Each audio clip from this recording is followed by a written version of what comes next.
Hello అందరికీ welcome back to CJ cookings and blogs. ఈరోజు video వచ్చేసి ఇంట్లోనే ఫ్రూట్ సలాడ్ ప్రిపేర్ చేసుకున్నా అండి.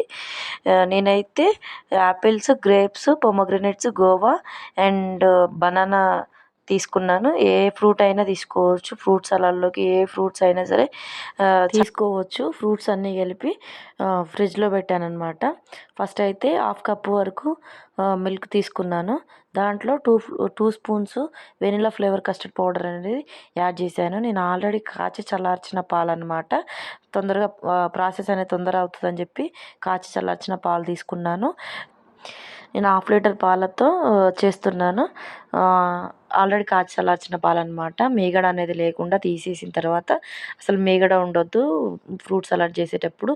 అందుకోసం అనేసి ఎప్పుడు గరిటెతో కలుపుతూ ఉండాలన్నమాట. ఇవి ఆల్రెడీ కాచిన పాలు కాబట్టి నార్మల్ హీట్ అవ్వగానే 1 కప్పు షుగర్ అనేది యాడ్ చేసుకున్నాను. 1/2 లీటర్కి 1 కప్పు షుగర్ సరిపోతుంది.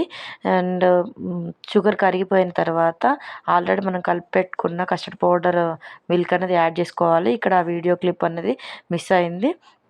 యాడ్ చేసుకొని కలుపుతూ ఉండాలన్నమాట. మీగడ అనేది రావద్దు. పాలు చూసారా ఎంత బాగా మరుగుతున్నాయో. అలా మరిగే కొద్దీ థిక్నెస్ అనేది యాడ్ అవుతుంది అనమాట.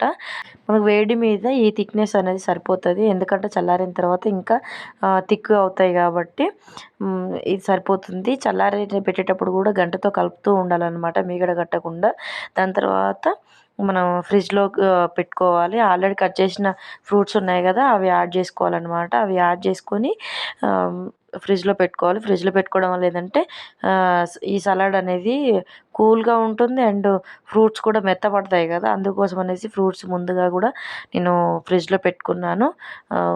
ఫ్రిడ్జ్లో ఒక 1/2 అవర్ టు 40 మినిట్స్ అట్లా ఉంటే సరిపోతుంది. మనకు కావాల్సినంత కూల్ అవుతుంది అనమాట.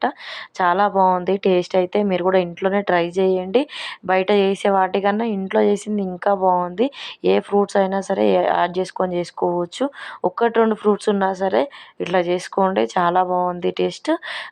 నా వీడియో ఎట్లుందో మీరు కామెంట్ సెక్షన్లో కామెంట్ చేయండి. ఇంకా మంచి మంచి వీడియోస్ చేస్తాను. ఎలాంటి వీడియోస్ కావాలో మీరు కూడా అది కూడా కామెంట్ సెక్షన్లో కామెంట్ చేయొచ్చు. ప్లీజ్ సబ్స్క్రైబ్ చేసుకోండి, లైక్ చేయండి. Thank you for watching.